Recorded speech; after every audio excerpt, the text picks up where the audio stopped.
Now we are going to move towards the another process, that is software configuration management process.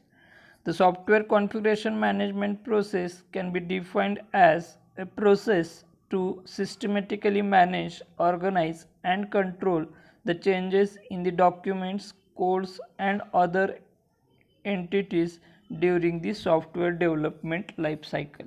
So as we know that most of the times the requirements are changed during the implementation, or you can say during the software development life cycle. So whenever the requirements will be changed by the client, there might be the consequence, or there might be the changes in the all consequences processes of software development process.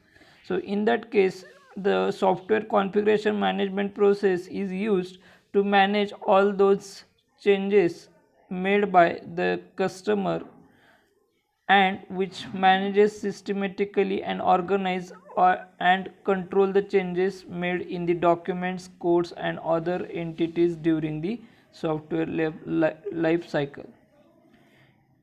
The software configuration management process has the primary goal to increase the productivity with the minimal mistakes into the software development life cycle.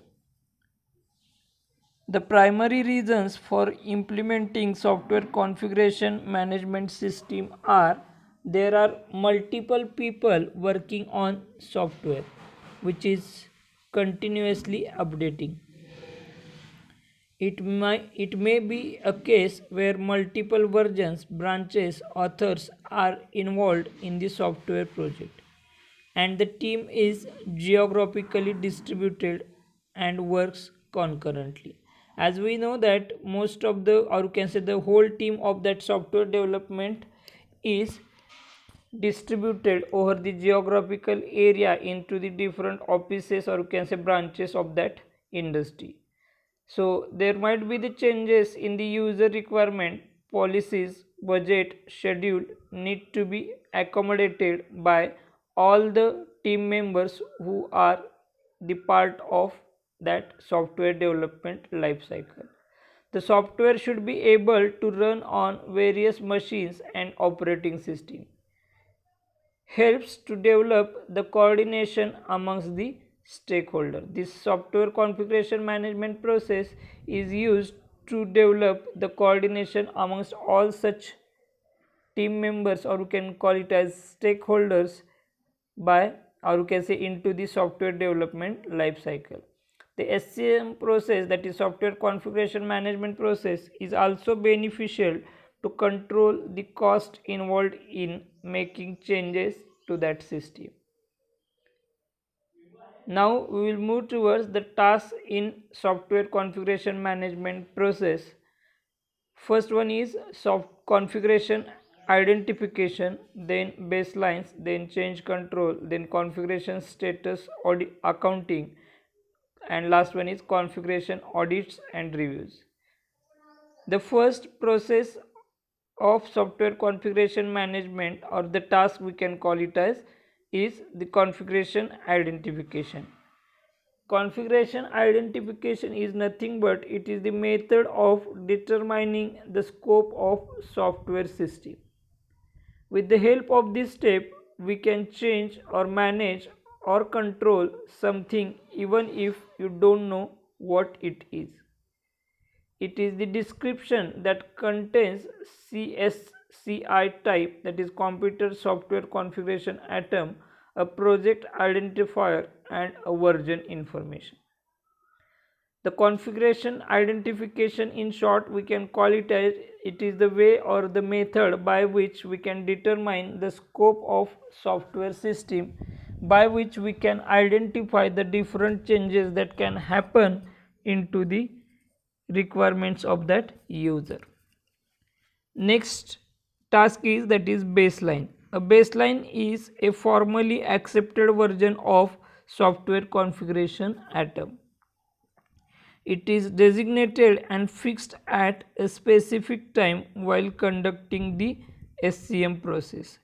It can only be changed through formal change control procedures. The next task is that is change control. In this step, the change request is submitted to the configuration manager, by which the change control is a procedural method by which ensures quality consistency when changes are made into the configuration object.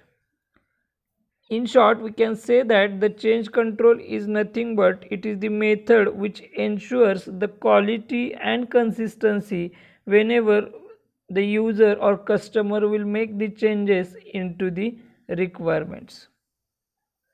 Next step is that is configuration status accounting. The configuration status accounting tracks each release during the SCM process. This stage involves tracking what each version has and the changes that lead to this version. It means that the configuration status accounting task implements or tracks each release of the delivers during the software development process, and the stage involves the tracking what each version has and what are the different changes that are made into that version, so that the configuration status, or you can say the changes made into the earlier version and new version, can be identified by using this software configuration status accounting task. The last one is that is configuration audits and reviews. The software configurations audit verify that all the software product satisfies the baseline needs or not. It ensures that what is built and what is delivered. It means that the configuration audit and reviews are required to ensure whatever the software development team has developed is built as per the requirement of user or not, and whatever the delivery that has made is as per the expectation of user or not. So to identify or to ensure that whatever the requirements are specified, whatever the requirements are developed, and whatever the requirements are delivered to that user are same into the software development process or not, that is done by this configuration audits and reviews. So this is nothing but about the software configuration management process, which includes or consists of the different tasks such as configuration identification, baseline specification, change control, then configuration status accounting, and configuration audits and reviews. The question can be asked for 4 marks or might be for 7 marks. Explain the software configuration management process in detail. Expected points are all these processes or 5 processes tasks need to be explained one by one in detail whenever the question will be asked for 7 marks, and if it will be asked for 4 marks, in short we can write the explanation of all these tasks of software configuration management process. Thank you.